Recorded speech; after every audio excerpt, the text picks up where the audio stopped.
Hey, welcome. So, if you're getting into trading, there's one tool that is absolutely essential.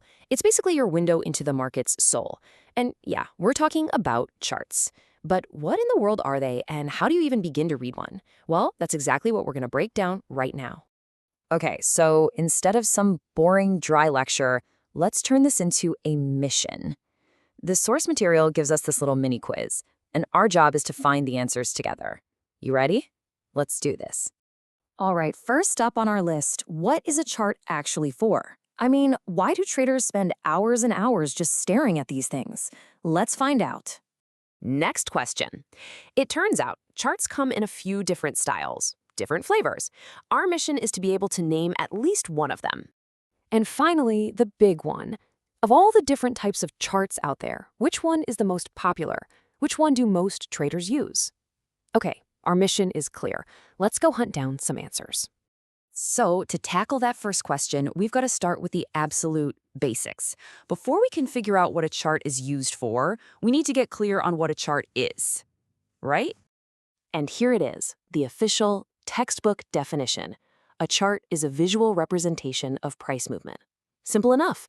It takes a bunch of raw numbers, like the price of something over time, and poof, turns them into a picture you can actually see and understand. But here's where it gets really cool. Don't think of it as just data. A better way to think about it is that a chart tells a story. It's like the biography of an asset's price, with all the drama, the highs, the lows, all laid out right in front of you. And that idea, the idea that a chart tells a story, leads us directly to the answer for our first quiz question. If it's a story, what are the key plot points we're looking for? What is it actually used for? So here's the deal.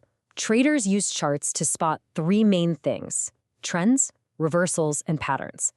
These are really the building blocks of reading any chart. Let's break them down real quick. First up, trends. Think of this as the main plot, the big picture. Is the price generally heading up over time, or is it kind of heading down? The trend gives you the overall mood of the market. Next, we have reversals. Now, this is the plot twist in our story. It's that moment when an uptrend just runs out of steam and starts to head down, or when a downtrend finally hits bottom and starts to climb back up. Spotting these is absolutely key. And finally, patterns. These are just recognizable shapes that show up in the price movements. The whole idea is that these shapes have appeared before in history, and they might just offer us some clues about what could happen next. All right, enough theory. Let's get our hands dirty for a second. The source material has this super simple activity, so you can actually try this out for yourself. So seriously, if you can, go ahead and do this right now. Open up your trading platform, pull up literally any chart, doesn't matter which one, and just ask yourself one simple question. Looking from left to right, is the price generally going up or is it going down? And that's it. I'm not kidding. If you can answer that simple question, then congratulations, you have officially read your first chart. You've identified the main trend. It's really that straightforward to get started. Pretty cool, right? Okay, so let's do a quick mission debrief. We figured out what a chart is, and we've already answered our first quiz question. But we're not done just yet. So mission objective 1 is totally complete. We now know what a chart is for, but what about those other two questions we had on our list? We still have this one to deal with? Remember, if a chart is a visual story, there are a few different ways to tell that story.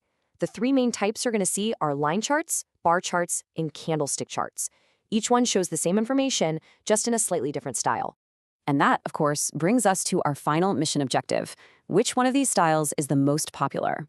And the answer is the Japanese candlestick chart. Hands down. It just packs the most information into a really easy-to-see format, which is why it's the go-to for pretty much every trader out there. And with that, mission complete. But look, knowing what a chart is for is really just step one. The real adventure, the real fun, begins when you start to learn how to speak its language, the language of candlesticks and bars and lines. So the only question left is, what story are the charts going to tell you?